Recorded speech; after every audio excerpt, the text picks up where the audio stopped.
Hello everyone. We are going to talk today about Google Forms. Google Forms is one of the very essential tools developed by Google, which we can use in order to create surveys, feedback forms, questionnaire, and so on and so forth. It is an effective tool because it can reach out to a lot of people in one go.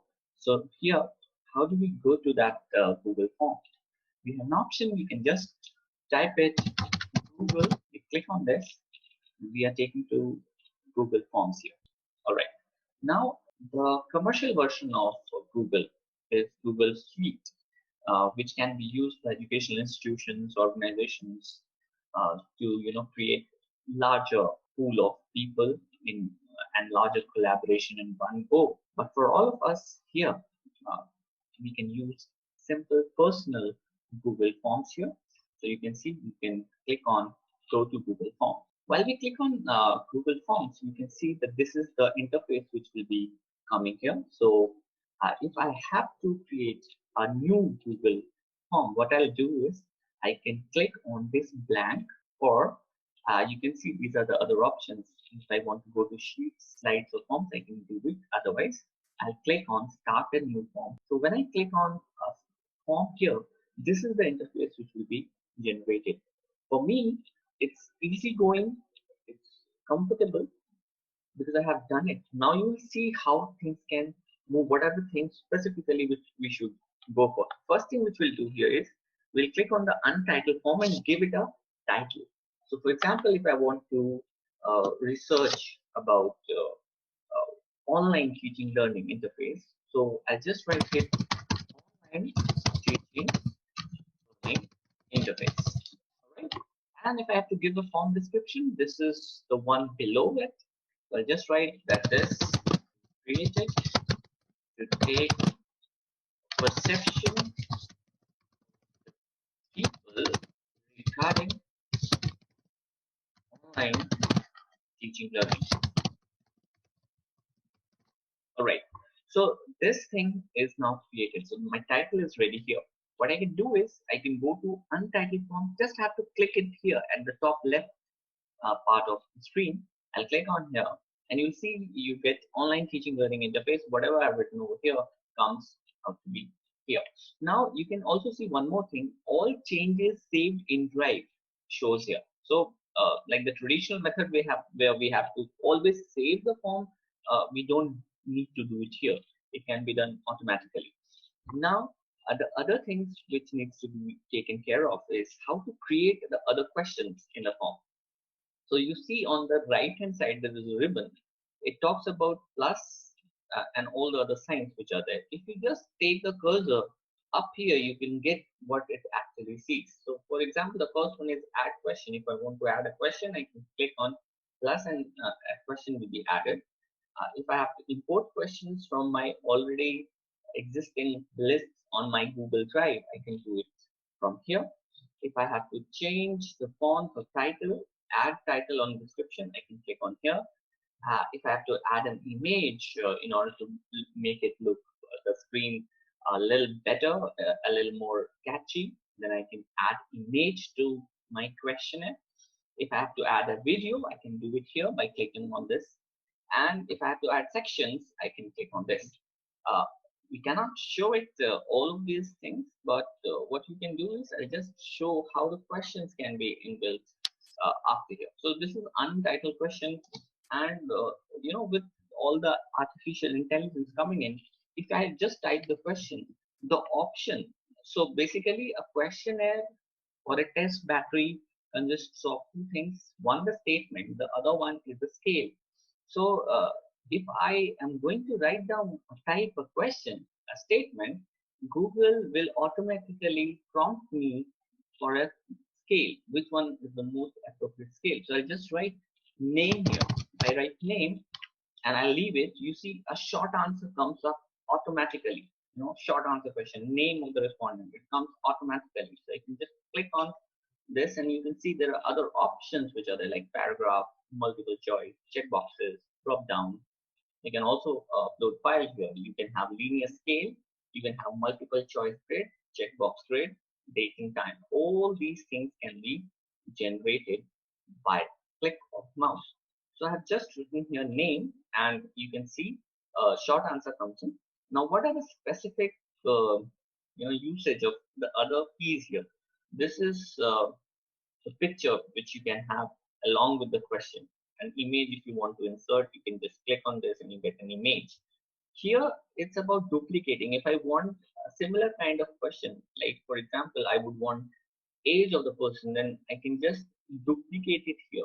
That means it's copying the same question, the previous question. For example, if I have done something, some error has crept in, so I'll just click on this delete button and it will be gone. The question will be gone. This required is very important here. So if I click on required like this, the person who is responding to my question will have no option but to fill this, and then only he can move forward. Otherwise, the form will not be submitted. All right. So these are the things which needs to be taken care of while we're just starting up with the question designing on Google Forms. All right. So what we can do is we can go to the next question.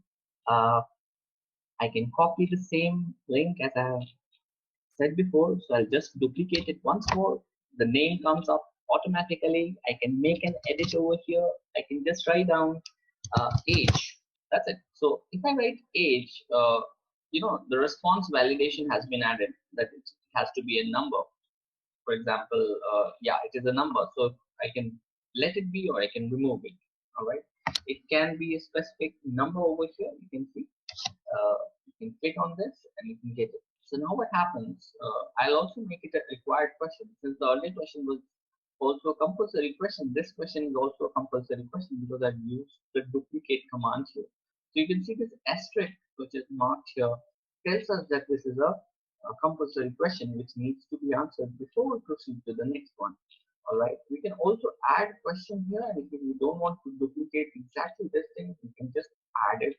Add question. So I'll do it for you right now. So after having clicked it, if for example I want to know the income group of people, so what I can do here is I can write income, just that income, and now I have, you can see as I've already said, Google has this artificial intelligence to capture. So if it's income, it does not come under short answer question. It comes under multiple choice.